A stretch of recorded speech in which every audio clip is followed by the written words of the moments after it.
बोलो श्री सत्यनारायण महाराज जी की जय। बोल श्री प्राणनाथ प्यारे की जय। सुंदर साथ जी महाराज जी बता रहे हैं। तो वो जो जग्गू और तग्गू, जग्गू अच्छाई ढूंढता रहता है, तग्गू ताक। तो जिसको जो ढूंढना चाहता है उसको वो चीज मिल जाती है। अच्छाई ढूंढने वाले को अच्छाई मिल जाती है और बुराई ढूंढने वाले को बुराई मिल, क्योंकि प्रकृति में सब चीज है। अगर एक अच्छी चीज भी है तो ढूंढने वाले को वो बुरी ही नजर आएगी। क्या है, जैसी दृष्टि वैसी सृष्टि। किसी को हतोत्साहित नहीं करेगी प्रकृति, जो तुम चाह रहे हो वो देगी। तो कमी ढूंढने वाले को भी कहीं ना कहीं मिल ही जाती है। तो महाराज जी कह रहे हैं कि भैया जो तब्बू था पुजारी, उसको भी कमी मिल गई। तो कह रहे हैं यहाँ पर, देवी एक शेरपुर वाली जिसका नाम न लूंगा मैं, कथा कीर्तन में आती नित देखा करती नित हमें। महाराज जी कह रहे हैं कि शेरपुर की एक देवी थी, उसका मैं नाम नहीं। क्यों? क्योंकि नाम लेकर मेन फोकस उसी पर हो जाता है। कोई भी चीज बताई जाती है तो वहां पर नाम को गुप्त रखना। अच्छा ही है तो बहुत अच्छा उनका नाम होने दे। लेकिन जब कलंक लग रहा है तो वो नाम भी बदनाम हो जाएगा। जब किया नहीं तो उस नाम पर क्यों दागा? तो कह रहे महाराज जी की मैं उसका नाम नहीं लूंगा। वो कथा कीर्तन में रोज आती है मेरा सुन, और देखा करती नहीं थी, क्योंकि उनको पहचान हो गई थी। तो अब देखिए, जब वो प्रेम हृदय में आएगा, सतगुरु के अंदर धामधनी नजर आएंगी, तो दृष्टि कैसी हो जाएगी? प्रेम से। तो अब उस प्रेम, वो तो निर्मल हृदय का प्रेम है, लेकिन देखने वाले को क्या नजर आएगा? बताना, जैसी दृष्टि वैसी सृष्टि। पुजारी की खटक हो गई, तो उसने उसे कमी मिली। अब पहले उनकी बात बता रही है। भाव बड़े पावन निर्मल अति, सुध दृष्टि अंदर भी सुध, हमें इष्ट की भांति समझ कर रहते प्रेमा मधु से बेसुध। बड़े पावन और निर्मल और शुद्ध दृष्टि थी। बाहर से बड़ी शुद्ध थी, उनकी दृष्टि में भी कोई खोट नहीं था, बड़े ही निर्मल शुद्ध हृदय का, है ना। और हमें इष्ट की भांति समझती थी, क्योंकि अंदर में जो धनी का नूर जोश समाहित था, उनको देख कर क्या था, इष्ट है वास्तव में मेरी श्यामा महारानी, मेरी प्राण प्रियतम है। तो कह रहे हैं हम इष्ट की भांति समझकर हमेशा प्रेम के मद में चूर रहे, प्रेम में डूबे रहे। लगती चोट वोट की उसके कभी ध्यान से सुन लेती, तो आंचल में मुंह देकर वह देवी अक्सर रो देती। जब महाराज जी कह रहे कि वे चर्चा सुना, तो कोई शब्द उसके हृदय में चोट कर जाए, तो अपने आंचल में, अपने साड़ी के पल्लू में मुंह देकर वो रो, है ना। क्यों? जैसे ब्रज की बात चली, ब्रज में विरह की बात चली, बाबा नवीन का विरह, या रास के समय अंतर ध्यान की लीला चली है, या अब दिखाए कि हम अपने धनी से कैसे दूर हैं, किन सुखों को छोड़कर हम यहाँ दुख के संसार में हैं। तो जब भी उनके दिल में कोई शब्द चुभ जाता था, तो वो रोना शुरू कर देते थे, रोते रोते। ये नहीं कि दिखावा करते थे सुंदर से, हमारी की तरह नहीं कि गिरगिट क्रोकोडाइल के हम आंसू टपकाने लगते। जो आशिक होता है वो छिपका, इसलिए महाराज जी कह रहे हैं कि वो अपने आंचल में छिपा लेते, क्योंकि वो जागृत आदमी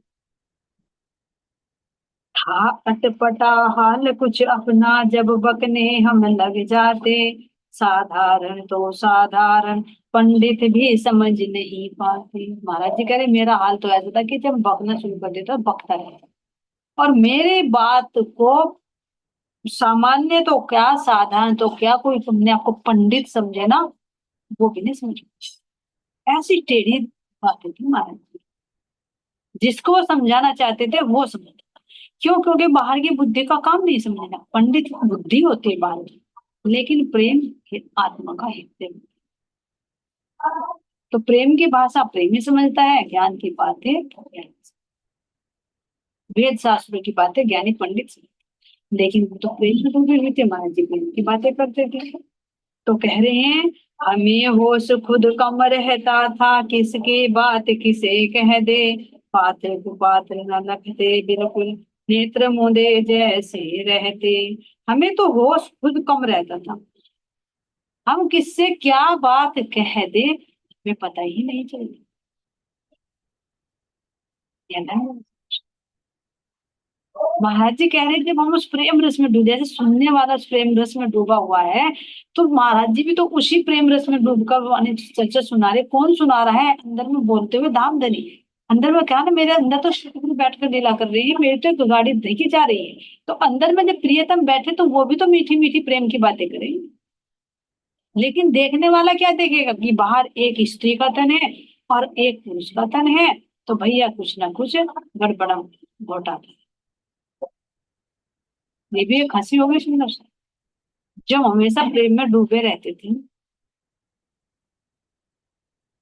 ये भी गड़बड़ हो गए कि अपने आप पुरुष के चोले में बैठ गए, मैं स्त्री के चोले में बैठा देगा, प्यार भरी बातें करे तो दुनिया उंगली उठाएंगे। प्यार ब्रज में तो फिर भी उन्होंने राधा जी से सगाई करनी थी, क्योंकि कह रहे कि मांगा कि आप राधा पर ब्याह नहीं थी प्राणनाथ। मूल संबंध एक ही अंगे विलसत अंगे साथ, क्योंकि विलास करने के लिए, लीला करने के लिए एक सगाई का संबंध जोड़ दिया, नहीं तो अनुचित मानते लोग। और संबंध जोड़ने के बाद भी उंगली उठाते हैं कि वो तो उनके प्रेमी का है, ना जाने लोग क्या कहते हैं। तो वहां तो संबंध जोड़ भी लिया, लेकिन यहाँ तो पति दूसरा बना लिया, अपनी पत्नी दूसरी बना ली। अब यहाँ तो दुनिया उंगली उठाई, कह रहे करो प्यार कैसे करोगे? मैं तुम्हारे सामने होऊंगा, ध्यान करो तुम्हारे सामने होऊंगा, तो मुझे पहचान भी लेगी, लेकिन फिर भी प्यार नहीं करते। ये आड़ा है। अब एक तरफ वो आत्मा स्त्री के चोले में है, दूसरी तरफ प्राण प्रियतम सतगुरु के पुरुष के चोले में है। उनके शरीर की अपनी पत्नी है, उनके शरीर का अपना पति है। लोक लाज मर्यादा है, करो प्यार कैसे करोगे? और अगर करोगे तो ये भी एक अड़चन आ। ये भी हमारा सौभाग्य है कि हमें एक स्त्री के चोले में मिल जाए। नहीं तो हमारे भी इस प्रेम को देखकर न जाने आज कहाँ हो, कोई मिलने भी नहीं देगा सोच। अगर मान लीजिए, हर कोई तो नहीं होता है, भी पुरुष भी बहुत है, लेकिन सबकी अपनी अपनी वो होती है। अगर इतने जितने हम बातें कर लेते हैं, खुलकर बातें कर लेते हैं, आज आ जाते हैं, एक जगह खा पी लेते हैं। अगर कोई बाई चांस पुरुष भी है और हमें पता है कि उसके अंदर आत्मा है, तो इतने खुलकर बात नहीं कर पाएंगे। एक साथ हम नहीं खा पी पाएंगे, एक दूसरे का झूठा नहीं खा पाएंगे, नहीं तो उंगली उठेगी तैयार, कुछ ना कुछ चक्कर है, गड़बड़ होता है। लेकिन वो अंदर का प्रेम है। तो महाराज जी कह रहे भैया मैं भी नहीं रहता था, मेरी तो आंखें मूंदी रहती थी। तो अब ये देखो जब महाराज जी नहीं कर रहे, अंदर आपकी आंखें मूंदी हुई है, तो अंदर में कौन बोल रहा है? जब धनी बैठे हुए देख रहे हैं मेरी आत्मा रो रही है छिप छिप कर, तो जरूर पूछ लेंगे क्या हुआ, क्यों रो रही है, इतनी क्यों परेशान है, दिल की बात तो बता। और जब वो भी प्यार से बातें करेगी, कितने आत्मा जब अपने परमात्मा से बातें करेगी तो कितना आनंद होगा। लेकिन ये समाज है। यहाँ आकर देखना प्रेम क्या चीज है। यहाँ मोह में बंधे हुए काम वासना के वशीभूत जीव इस निर्मल प्रेम को नहीं समझ पाएंगे, कौन सा अखंड का समय। यहाँ के जीवों को तो क्या सुंदर सा है, जो बैकुंठ के वासी जो परीक्षित हैं, जब उन्होंने भागवत सुने उनके अंदर भी संकल्प। ये गुरुदेव, आप तो कह रहे श्री कृष्ण की आत्मा है, वे अवतार लेकर आए हैं, उद्धार करने के लिए आए हैं, और खुद मर्यादा का पालन नहीं कर रही है, पराई की स्त्रियों के साथ में रासलीला कर रही है। क्योंकि तन को देख रही है, अंदर की आत्मा को नहीं देख रही। ये तो शुक्र है ब्रज में बच्चे के रूप में आए, नहीं तो हमारी सबकी टांगे टूटती, ठंडे बजते। नहीं तो बच्चे के रूप में हम बड़ी बड़ी थी, लेकिन बच्चे के रूप में आकर पूरा प्रेम मिला। ये भी तो कहा कि चांदनी रात होती, ढोल बजाते रहते और हम अपने कन्हैया को लेकर चले जाते। लोग समझते रहते हैं तो बच्चा है, बच्चे के साथ खेल रही है। अगर वहां पड़ा होता तो जरूर, क्योंकि हम मर्यादा में बंधे हुए थे। तो माँ धनी ने देखा था ना कि इनको मैं समाज की मर्यादा में बांध रहा हूँ, वहां प्रेम नहीं कर पाएंगे, मुझे प्रेम लेना है। तो मैं बच्चा बनकर जा रहा हूँ, इनसे छोटा बनकर जा रहा हूँ। और जब से हमारे बड़े हैं, लेकिन ये भी देखो सुंदर शांति छोटे से बनता है मतलब। जैसे एक आशिक अपनी मासूका के लिए कितने रूप धरते हैं, ऐसे मेरे दान। ये लाड़ है, लाड़ पाल रहे हैं। तो बचपन में आकर कैसे प्यार देगा, क्या रूप नहीं दूंगा मैं तुम्हारे लिए, जहां तुम जाओगे उसी रूप में आती। अब देखिए क्या है, कह रही है, कपात्र कुपात्र न लखते बिल्कुल नेत्र मुदे जैसे है। हमें नहीं पता था कि कौन इसका पात्र है कौन इसका कुपात्र है, किसको क्या कहना क्या नहीं कहना। जो अंदर में आता था वो कहते थे, वो धनी के लिए लगा। देवी बड़ी मर्म भेदी थी शब्द मार्मिक जब सुनती, तो उसकी एक साथ अवस्था एक विभोर जैसी होती। कह रहे देवी बड़ी मर्म भेदी थी, बहुत गहराई से बात को दिल पर लेती थी और उसको समझती भी थी। और शब्द मार्मिक जब सुनती, जब बहुत ही करुण भाव को सुनती, ये बता ना सुंदर साथी, विरह की बात को सुनती होगी या लीला अपने प्रेम की लीला को सुनती होगी, हमारे कन्हैया कैसे प्यार करते थे। महाराज जी जब चर्चा सुनाते तो सारे सुनाते थे। तो कह रहे हैं कि वो जब सुनती तो एक साथ उसकी अवस्था ऐसी हो जाती कि बहुत ही वो प्रेम में विभोर हो जाए, बेसुध हो जाए। अब महाराज जी सुनाने वाले भी बेसुध, अब सुनने वाला भी, कब शरीर बेसुध, आत्मा की परमात्मा से वार्तालाप। लेकिन देखने वाले को अंदर का नहीं दिखाई दे रहा, उसको तन नजर आ रहा, तो मिल गया छिद्र, पुजारी का बन गया। तो यहाँ कह रहे हैं हालत एक अजीब सी हो, तड़प उठा करती शब्दों पर सहन सकती खो सी जाती। हालत एक अजीब सी हो, आपे से बाहर हो जाती। तड़प उठा करती एकदम, कभी वो रोने लगती शब्दों को सुनकर, क्योंकि ये प्रेमी के लक्षण होते हैं, पल में रोवे पल में हंसे और पल में गीत बिरह, कभी हंसती है तो कभी गाती है, ये प्रेमी के लक्षण हैं। तो कह रहे महाराज जी की जब वो शब्द सुनती तो एकदम शब्दों को सुनकर तड़प उठती और सहन शक्ति खो देती, यानी बाहर की उसे बुद्धि नहीं रहती। जैसे मीराबाई सुन लो, जब मीराबाई को वो प्रेम की मस्ती चढ़ती थी ना, तो क्या करती थी, सड़क पर ही नाचने लगती जहां देखती थी।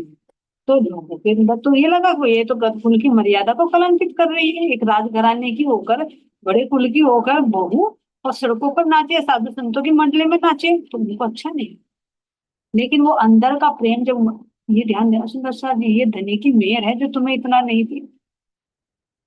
अगर उड़ेल देना, महाराज जी कह रहे कि मैं संज में पिला रहा हूँ, तुम जो मांग कर रहे हैं ना, जिस दिन में मैंने इसका द्वार खोल दिया ना, तो तुम सड़कों पर नाचोगे, लोग तुम्हारा पत्थर बजाएंगे, पागलों का करार देंगे, घर वालों का बस चलेगा तो तुम्हें पागल खाने भिजवा देंगे, ये तुम्हारे घर पर फोन कर देंगे आज ही दे जाओ अपनी लड़की को, ये तो पागल हो गई। इसलिए धनी कह रहे कि मुझे कांच का कुप्पा भी संभाल कर रखना है, इसलिए जितना तुम हजम कर सकते हो मैं इतना दे रहा हूँ, नहीं तो देने की मेरे पास कमी नहीं है, बहुत दे दूंगा। लेकिन संभाल नहीं पाओगे तो क्या होगा। दिया था ना भाव सिंह राणा को, क्या हुआ, चल बस, चली गई वही सुनता रासनी, वापस नहीं आ पाई सुंदर। तो वजूद के अपोजिट में धनी देने वाला ना, देने पर करें, लेकिन हमारा वजूद।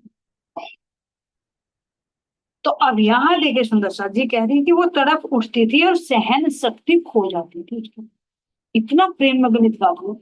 तो जिसकी सहन शक्ति खो जाए, जो आपे से बाहर हो जाए, प्रेम की मस्ती का रंग चढ़ जाए, तो भला यहाँ की लोक लाज मर्यादा को वो देखेंगे। तो यहाँ कह रहे हालत एक अजीब सी हो, आपे से बाहर हो जाती थी। अपने श्री पुजारी जी हर समय कुटी पर रहते थे, कैसे ढूंढे ये मंदिर से बात ढूंढते रहते थे।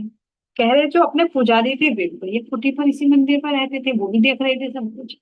तो कैसे ढूंढे ये मंदिर से बाहर, ढूंढते रहे, इन्हें हम कैसे मंदिर से निकाले, इसके लिए कभी ढूंढते रहते। कह रहे यहाँ पर उस देवी की देख अवस्था उन्हें एक युक्ति सूझी, जने जने को उसे दिखाकर तरह तरह की बात कही। तो कह रहे सुंदर शाह जी कि उस देवी की अवस्था को दिखाकर, उन्हें देखकर उन्हें एक युक्ति सूझी, उस देवी की हालत को देखकर उसे युक्ति सूझी। क्या युक्ति सूझी कि भैया इन पर तो आरोप लगा, लोगों सुख है तो दसा, निंदा चुगली तो करता फिरा, लेकिन फिर भी कामुष्टंडे भी कहा, सत्संग हुड़दंग भी कहा, ये भी कहा मैं तो गांव से मांग मांग कर लाऊं, और इनका पेट में कहाँ से भरूं, ये कम वक्त कम तो होते नहीं, बढ़ते जा रहे हैं बढ़ते जा रहे हैं। और दूसरी युक्ति, क्योंकि कहीं ना कहीं तो कमी ढूंढनी है तो निकालना है। तो अब यहाँ जने जने को दिखाते, देखो भैया ये कैसे करती है, देखो भाई ये कैसे करती है, इनकी वार्तालाप कैसे होती है। और वो भी सुंदर साजी, रातों पहन चर्चा चल रही है, रात को भी रहती दिन को भी रहती।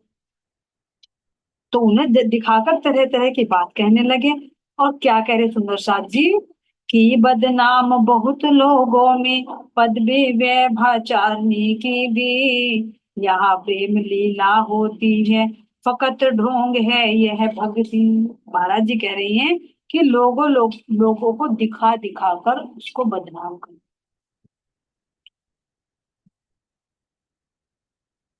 और कौन सी पदवी दे दी, व्यभिचार, कि भैया इनके तो यहाँ पुरुषों से गलत संबंध है, यहाँ तो प्रेम की लीला होती है, भक्ति का तो केवल ढोंग है ना सुनो साहब। ये आरोप एक बार और आया था हमारे सतगुरु देवचंद जी ना सुनो साहब।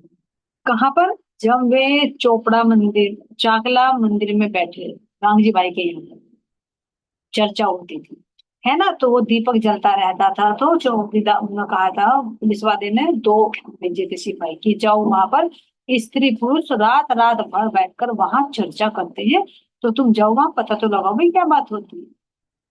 तो क्या लीला हुई थी सुबह से, एक धरोल गांव में पहुंच गए, और एक कूड़ा का चारों तरफ वही चक्कर काटता रहा, दिन निकला तो बहुत पश्चाताप हुआ। आप कुछ भी, अरे यार, मैं पूरी रात इस कुएं की पार पर घूमता रहा, अगर बाई चांस मेरा पैर स्लिप हो जाता मैं तो कुएं में पड़ा रहता, पूरी रात मर जाता। और दूसरे ने जब ढोल गांव में जाकर पूछा तो पूछ रहा है कि भैया कौन सा गांव, की तूने अपने बाप का गांव समझाएगी, कि एक नवतनपुरी है, नवा गांव है, तो वहां भी बेइज्जती होती है। ये देख, उसके पीछे भी कारण था, क्योंकि वहां से हटाकर महाराज जी को, जो उनका बाग था जहाँ आज खिजड़ा मंदिर है, वहां पर वो मंदिर की स्थापना हुई। ऐसे यहाँ पर भी ये कारण बन रहा है, क्योंकि बिना कारण के कोई कार्य होता ही नहीं, हर एक के पीछे कुछ ना कुछ कारण अवश्य। तो यहाँ कह रहे हैं कि उन्होंने कहना शुरू कर दिया कि भैया यहाँ तो प्रेम की लीला होती है ना, कोई भक्ति वक्ति नहीं होती, भक्ति का तो ढूंढ है। अर्धरात्रि तक रहना नारी का रहना साफ बताता है, अपने लिए कहा लोगों से इनका विषय ही नाता कहने लगा लोगों को, शोर मचा जाएगा कि भैया थे बताओ, जब अकेली औरत है, यहाँ पर 50-60 आदमी रहते हैं, तो अकेली औरत को क्या रात में रुकना यहाँ ठीक है, पूछो इससे क्यों रुकती है? क्या मतलब है, चर्चा सुननी है तो शेरपुर वापस जा सकती है, ज्यादा दूर नहीं, लेकिन रात रात भर क्यों रुकती है? तो उन्होंने कहा कि हो नहीं भैया, कुछ नहीं, क्यों रुक रही है, क्योंकि इनका तो विषय से ना गलत संबंध है, इसलिए यहाँ आकर ये रह, बात नहीं रत्ती भर झूठी अड्डा है वह भी चारों का, जितने यहाँ पड़े रहते हैं कोई न सत्य विचारों का। कह दिया, उस स्थान पर भी कलंक लगा दिया पुजारी जी ने, ये देखो तो प्रसाद जी कह दिया कि यहाँ बात नहीं रत्ती भर झूठी, ये बात रत्ती भर भी झूठी नहीं है, कि ये कोई भक्ति वक्ति नहीं, यहाँ पर तो व्यभिचारियों का अड्डा है। और कह रहे हैं कि यहाँ जितने भी पड़े रहते हैं किसी के अंदर भी कोई भी सत्य विचार नहीं है। ये देखो सुंदर साथी, जब अंदर में ईर्ष्या की आग जलती है, तो जो शब्द नहीं कहने होते वो भी कह दो,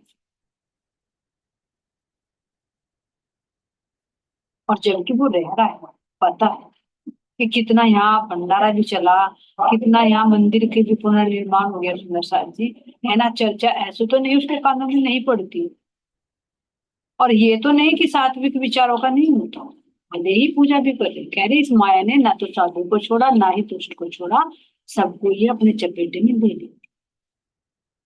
तो अब देखिए पुजारी के अंदर बैठ गए सर, शोर मचवाना शुरू कर दिया, उधर महाराज जी के अंदर तो साक्षात राज्य है, तो उन पर भी कलंक लगा, ये माया इतनी चल, तो यहाँ पर कहने लगे कि यहाँ पर जितने भी लोग रहे ना, 50 50 60 तो थे यहीं पर, किसी के भी अंदर सत्य विचार नहीं है, है ना। कहने लगे यहाँ पर, सने सने उनका लोगों में उसका रंग चढ़ना प्रारंभ हुआ, अपने लिए गांव में चर्चा होना प्रारंभ हुआ। अब धीरे धीरे लोगों में उनका रंग चढ़ना शुरू हो गया। वही बताया ना, किसी बात को जब तुम बार बार बार बार बार बार कहोगे तो एक ना एक बार तो वो दिल में बैठेगी ही। और पुजारी से तो, पुजारी पर तो लोगों का ज्यादा विश्वास होता है, जो अंदर के ज्ञान चर्चा सुनाते हैं उसमें विश्वास नहीं होता। कर्म कांडी पंडितों पर ज्यादा विश्वास होता है। क्यों? क्योंकि अपने घर कथा कीर्तन करानी है, अपने घर का छूतक पातक निकलवाना है, उससे पतरा दिखाना है, बहुत काम है पंडित से तो। और महाराज जी क्या करेंगे? चर्चा सुनाएंगे। तो लोगों का ज्यादा विश्वास कर्मकांडी वाले पंडितों पर, तो उसका आना जाना भी ज्यादा था। मंदिर में भी लोग जाते थे तो सबके सामने यही कहता था, तो रंग चढ़ना शुरू। एक से सुना दूसरा, दूसरे से सुना तीसरा। जब बार बार कानों में आएंगे तो एक बार झूठी बात पर भी विश्वास आ ही जाए कि हाँ वो ना वो बात सही है। तो यहाँ कह रहे महाराज जी कि धीरे धीरे सारे गांव में मेरी चर्चा शुरू होगी। भाई ऐसे ऐसे यहाँ पर है। समय एक दिन ऐसा आया, लोग लगे हमसे बचने, बनते घरे पर आए अपने, चिपके हुए लोग हटने। एक दिन समय ऐसा आ गया कि लोग हमसे बचने लगे, यानी चर्चा में आना ही बंद कर दिया। ये है सुंदर सच। जो चुगली वाला विष होता है वो कितना पावरफुल, सत्य मार्ग से हटाने में उसे एक पल भी नहीं लगता। कहते हैं ना, नेकी नौकोश और बदी सो। अच्छाई लोग कम देखते हैं लेकिन बुराई बहुत दूर तक है। जो महाराज जी इतने दिन से चर्चा कर रहे थे उसकी चर्चा नहीं चली गाँव, लेकिन जो थोड़ी सी पुजारी ना हवा दे दी तो वो सारी फैल गई। तब यहाँ कह रही हैं, बनते गए पराये। जो पराये लोग थे जिनको विश्वास था वे महाराज जी के अपने होते चले गए, और जो चिपके हुए लोग थे वे हटने लगे। बनी योजना लोगों की पंचायत करके निर्णय दो, क्या यह बना रखा है तोड़ो और सजा भी दो। अब जब सारी जनता एक तरफ हो जाएंगी, गांव के लोग हो जाएंगे, और पुजारी भड़काएगा जो मेन आदमी है मंदिर का, तो लोगों के अंदर तो प्रभाव पड़ना ही पड़ना है। तो लोगों ने कहा कि भैया ठीक है पंचायत, और इसने क्या यहाँ पर मीटिंग लगा रखी है, इसको हटाओ और इनको तोड़ो और यहाँ से इनको सजा दो। गांव वालों ने निर्णय लिया। दूध का दूध पानी का पानी छन कर सब रह जाएगा, बना महात्मा फिरता है मिनटों में भगता पाएगा। कह रहे गाँव, भाई दूध का दूध और पानी का पानी हो जाएगा, सब छन कर अलग हो जाएगा, है ना। जो सत्य बात है वो अलग हो जाएगी, जो मिथ्या है वो सामने आ जाएगी। और ये जो महात्मा बना फिरता है ना, यहाँ से जब इसकी पोल खुलेगी तो यहाँ से भगता। ये देख सब किनके प्रति कंपैरिजन करके देखे। जिन्होंने बचपन में इतनी कसनी कसी है कि किसी के एक बाल तलक नहीं तोड़ी, पता था गांव वालों कितनी गरीबी में समय बिताया है, कैसे माँ बाप गुजर गए थे फिर भी किसी का छल कपट नहीं किया, जिन्होंने शादी होते ही घर बार छोड़ दिया, भूखे नंगे भटक कर आए, सब पता है गांव वालों। आकर 2 साल तक फिर जूड़ मंदिर में चर्चा भी करी, काफी सुंदर साधन ने चर्चा भी सुनी, क्या अनुभूति नहीं हुई होगी? नहीं हुई। फिर भी घर बार छोड़कर चले गए। 6 साल के बाद फिर आए, और फिर भी किस हालत में थे? केवल एक लंगोटी, कंधे पर कमलिया, हाथ में एक कमल, और कुछ नहीं। सबको पता था जब उनके पास गए कि इनके पास कोई पैसा नहीं है, कोई कमा कर नहीं लाए हैं, लेकिन फिर भी विवाह कितने ठाट से हुआ, 5 गांव को न्योता दिया। इतना कुछ होने के बावजूद भी आज गांव वाले कहाँ खड़े? क्या शब्द कह रहे हैं कि जो महात्मा बना फिरता है ना, यहाँ से भगा तो जिनके अंदर साक्षात राज्य महाराज जी विराजमान हो गए, जिन्होंने इतने चमत्कार भी करके दिखा दिए सुंदर साथ जी, अभी और भी होंगे, मंदिर का भी निर्माण करा दिया, शादी में भी चमत्कार दिखा दिया कि क्या शक्ति है उनके पास में, है ना। और अभी उसको भी दिखा दिया, बारू सिंह को भी, कि किस तरह से घूमते फिरते हैं लोगों को, और चर्चा में क्या अनुभूति नहीं होती होती। लेकिन जब माया हावी होती है तो हमें सतगुरु के अंदर भी क्या नजर आता है, ये देखिए। तो ऐसी इतनी स्थिति में पहुंचने के बावजूद भी समाज नहीं छोड़ेगा, उंगली उठाएगा ही उठाएगा।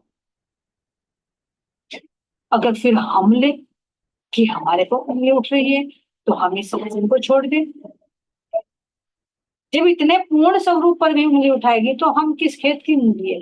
हमें तो लोग 10 गुना, लेकिन फिर भी सतगुरु महाराज जी की तरह हमें रहना नहीं है, एक विश्वास रखना है बस। जो कोई कह रहा कह, अच्छा कह रहा तो ठीक है, बुरा कह रहा तो ठीक है। तो यहाँ महाराज जी ये दिखाना चाह रहे हैं, कोई कितना भी हो जाए सुदर्शा जी, यहाँ अवतार भी कितने हैं विष्णु भगवान के, उन पर भी कितनों ने उंगली उठाई है, कितनों पर लांछन लगाई है। कौन बचा है यहाँ? क्या किसी ने सीता को छोड़ा है, किसी ने अपनी राधा जी को छोड़ा है? तब लोग कितने उंगली उठाते हैं। क्या किसी ने मीराबाई को छोड़ा है? साक्षात जो लक्ष्मी का अवतार रुक्मणी है, क्या उन पर नहीं उंगली उठाई लोगों ने? तो ये तो भैया दुनिया है, तो अपना काम बनता है, अपने अकॉर्डिंग चलते हैं तो सलाम है। तुम मेरे दोस्त हो, तुम मेरे गुरु हो, सतगुरु हो, और जहां तुम्हारी बात नहीं बनी, थोड़ी सी माया हावी हो गई, तो सबसे बड़े शत्रु। जिन्होंने इतनी महिमा देख ली उन पर भी उंगली उठा रहे, तो सुंदर शादी हमारे पास तो ऐसा कुछ भी नहीं कि हम किसी को चमत्कार करके दें। तो दुनिया से मान सम्मान की अपेक्षा ना करके अपनी सीधी राह पर चल। तो यहाँ कह रहे सुंदर साथ जी, अपनी बिल्ली म्याऊं हमें ही घास कसाई की कटड़ा, झीम जाम जिंदा भी रह ले, ऐसा कभी ना हो सकता। कह रहे कि अपनी बिल्ली म्याऊं हमें ही घास कसाई की कटड़ा, है ना, घास कसाई की कटड़ा, झीम जाम जिंदा भी रह ले। जैसे गाय घास खाती है, उसका कटड़ा होता है, तो वो अगर खा ले तो वो तो जीम जाम कर जिंदा भी रह ले। लेकिन ये अपनी बिल्ली हमें म्याऊं कर रही है, यानी यहीं के तो रहने वाले ही जडोदा के ही, है ना। और हमारी बहू और बेटियों के साथ में ये गलत संबंध रख रहा है ना। तो ऐसा तो नहीं हो सकता है, गलत संबंध भी रखे, यहाँ गलत कार्य भी कराए, मुस्टंडों को पाल पाल कर यहीं का खाए, और फिर भी हम इसको मंदिर में रहने दो। निकालो समाज। तब ये सुंदर साथ जी कह रही हैं, वेश महात्मा है पापात्मा, देवालय भी किया खराब, छज्जू का भी नाम डुबोया, खानदान की खादी आब। कह रहे हैं कि वेश तो महात्मा का है लेकिन अंदर पाप है। देखो सुंदर साथ जी, कौन कहता है उसको पहचान नहीं। तो इन शब्दों का भी न्याय होना, जो हम अज्ञानतावश कहते थे, कहना भी एक कर्म है। जब हम अज्ञानतावश ये शब्द बोलते हैं, किसकी सुंदरता जी? जिन्होंने अपने मन को इतना फटकारा, जो एक संगीत सुनकर ही चल दिए थे, बंगालंदों को नींद बरसाई थी। तो जो अपने मन को इतना कर सकता है, जो 8-8 दिन तक भूखा रह सकता है, जो अपनी पत्नी को भी दुश्मन बना बताता है, शादी के 1 साल बाद ही घर बार छोड़ जाओ, वो ऐसे मिशन में कौन फंसेगा? लेकिन बाहर की दृष्टि से देखकर हम कितने बड़े स्वरूप पर हम कलंक लगा देते सुंदर शहर में। ये देखना कि हमारी करने का फल हमें एक दिन भुगतना पड़ेगा। कोई कहते हैं ना कि तुम चांद पर या सूर्य पर थूको, उन तक नहीं पहुंचेगा, उल्टा तुम्हारे ही ऊपर भी। इसी तरह से अगर हम किसी पुण्य आत्मा पर दाग लगाते हैं ना, उसके चरित्र पर लांछन लगाते हैं ना, तो उनको नहीं दौड़ना, लेकिन उल्टा वो हमारी करनी हमारे ऊपर ही आती है। ये बहुत बुरा दंड भुगतना पड़ेगा इनसे। तो कह रहे हैं यहाँ पर कि इन्होंने तो देवालय भी खराब कर दिया, अशुद्ध कर दिया, इन्हें निकालो यहाँ से। और इन्होंने तो छज्जू का, जो अपने पिता है, उसका भी नाम डुबो दिया, और खानदान की भी उन्होंने आग उड़ा दी, इज्जत उड़ा दी। ठीक है, महाराज जी को तो पहले ही आभास हो गया था कि जब मेरा मन विचलित हो रहा है, तो हे मन, हे जान, हे शैतान, आज तेरी मेरी जान जान की बात है। क्या तू इसीलिए निकला घर से, नाम डुबोएगा कि छज्जू का लड़का ये करता फिर रहा है? वहां अपने आप को कसौटी पर कितना कसा, जब तो अंदर ना तो शिव जी प्रवेश किया था, ना हनुमान जी ने प्रवेश किया था, ना सतगुरु ने प्रवेश किया। जब तो यही कह सकते हैं जीव था, तो उस जीव ने भी अपने आप को कितने कसौटी पर कस, और आज क्या सदगुरु ने, लेकिन नहीं, दाग कुछ नहीं लगा। जो शब्द कह रहे हैं ना, वो शब्द उनके हैं। कितना ही दाग लगाना चाहो, दाग लगेगा ही नहीं। गर्ज सभी नर नारी में बदनाम हुए अच्छे खासे, नीच पुजारी ने कुछ ऐसे डाल दिए उल्टे फंदे। गर्ज सभी नर नारी में, कह रहे हैं कि भाई मतलब तो सभी नर नारी का, तो फिर गांव की महिला थी, और मैं भी गांव का रहने वाला, तो वो शेरपुर की थी, मैं जोड़ो देखा था, है ना, तो सब यही कहते। तो अच्छे खासे इस पुजारी ने हमें बदनाम कर दिए, नीच पुजारी ने कुछ ऐसे डाल दिए उल्टे, उल्टे फंदे, उस निर्मल प्रेम को कलंकित प्रेम की संज्ञा दे दी। जो कहा किसी ने पोशीदा, जो किया किसी ने पोशीदा, हम तक यह पहुंची नहीं बात, थी हर दिल में यह पोशीदा। कह रहे हैं कि ये किसी ने किसी को कहा, किसी ने किसी को कहा, लेकिन हम तक यह बात अभी तक नहीं पहुंची। महाराज जी अब जब बीतक सुना रहे तो तब तो बता रहे हैं, लेकिन इतनी बड़ी बात होती चली गई, इतनी बात उड़ाते चले गए, लेकिन महाराज जी तक ये खबर नहीं गई। क्यों नहीं? कह रहे ना कि वो अपने रास्ते चल रहा है, हम अपने रास्ते चल रहे हैं। ये होता सुंदर सर जी, ये देखो कि आस पास में उनके प्रति क्या बात हो रही है, बिल्कुल अनजान है, अपने प्रेम रस में डूबे, अपनी राह पर चल रही। कुत्ते भौंक रहे हैं, भौंकने थे, ये कुत्ते अपने आप कैसे शांत होते हैं अभी सुनिए सुनिए। तो यहाँ कह रहे ये बात महाराज जी को फिर बाद में बताई उसने, महाराज जी को नहीं पता। आग रुई में कोई लपेटे, कब तक बैठा रह सकता, एक समय वह आता जिसमें बस में सभी कुछ हो जाता। भाई सोचे कि तुमने रुई में आग छिपा दी, तो कब तक छिपा कर रखोगे? रुई आग पकड़ ही लेगी और एक दिन जलाकर सब। तो इसी तरह तुम सोचो कि तुम्हारे अंदर जो ईर्ष्या की आग लगी हुई है, तो तुम निंदा चुगली कर रहे हो, बात फैला रहे हो, तो क्या उस तक नहीं पहुंचेगी? पहुंच। तो कह रहे सुंदर साथ जी, जो भी सुन पाता वह कहता, सोच समझ कर मुंह खोलो, इतने कड़वे वचन एक सज्जन के लिए नहीं बोलो। जिसको पहचान थी मारे, तो वो यही कहता भैया, जो भी सुनता ये सोच, कहता भैया सोच समझ कर बोलो।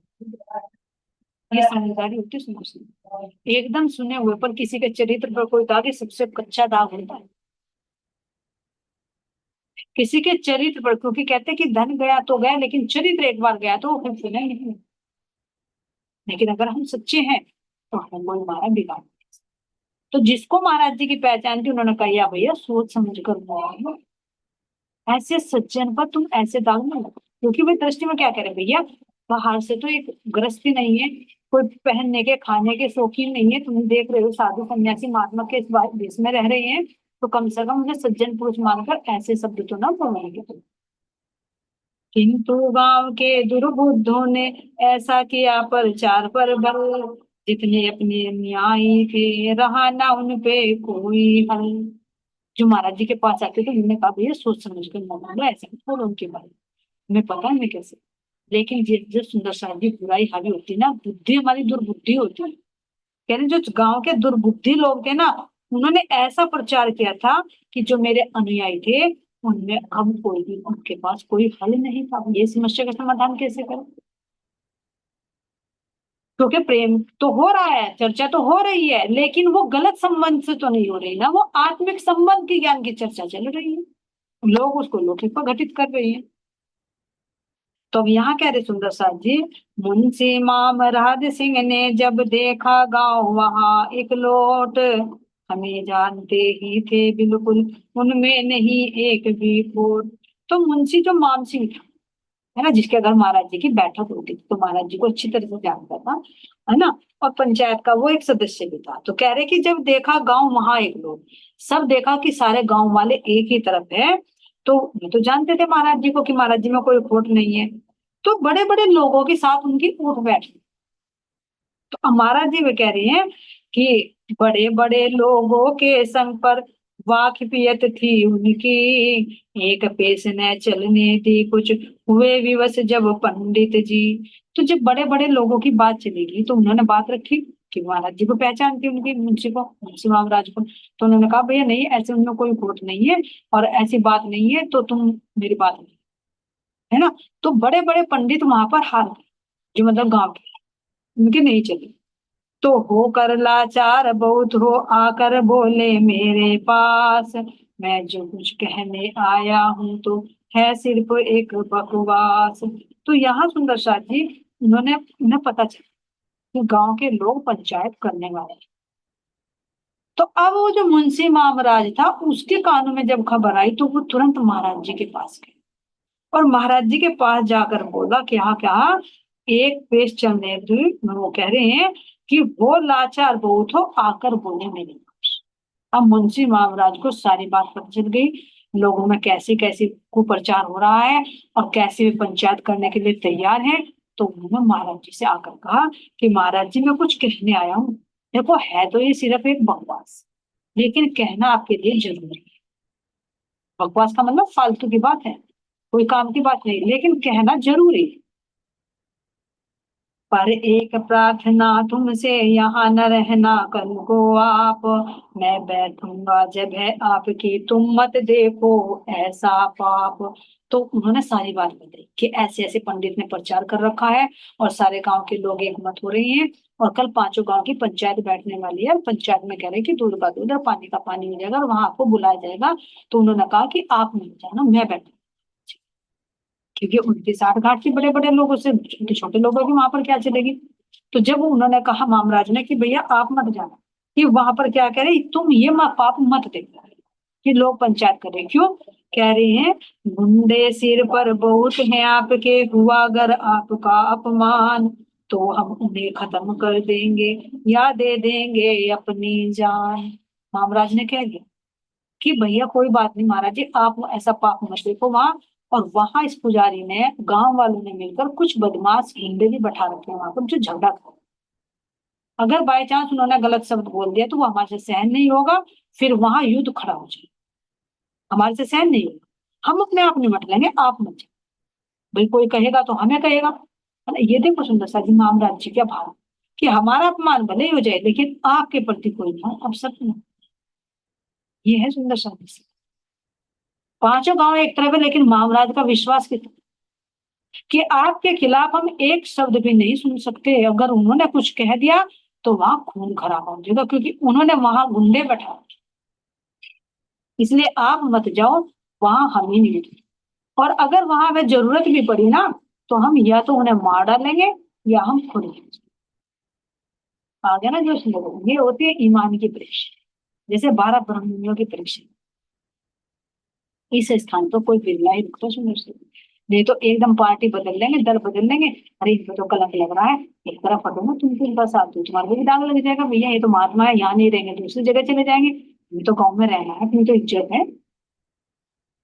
जिनको पूर्ण विश्वास है वो कैसे मरने और मारने के लिए तैयार खड़े हैं। तो अब कल श्रवण करेंगे सुंदर सा जी कि पंचायत का फैसला क्या है, कैसे इसका समाधान होता है, लड़ाई झगड़ा होता है या शांति से निपटारा होता है, माया जीत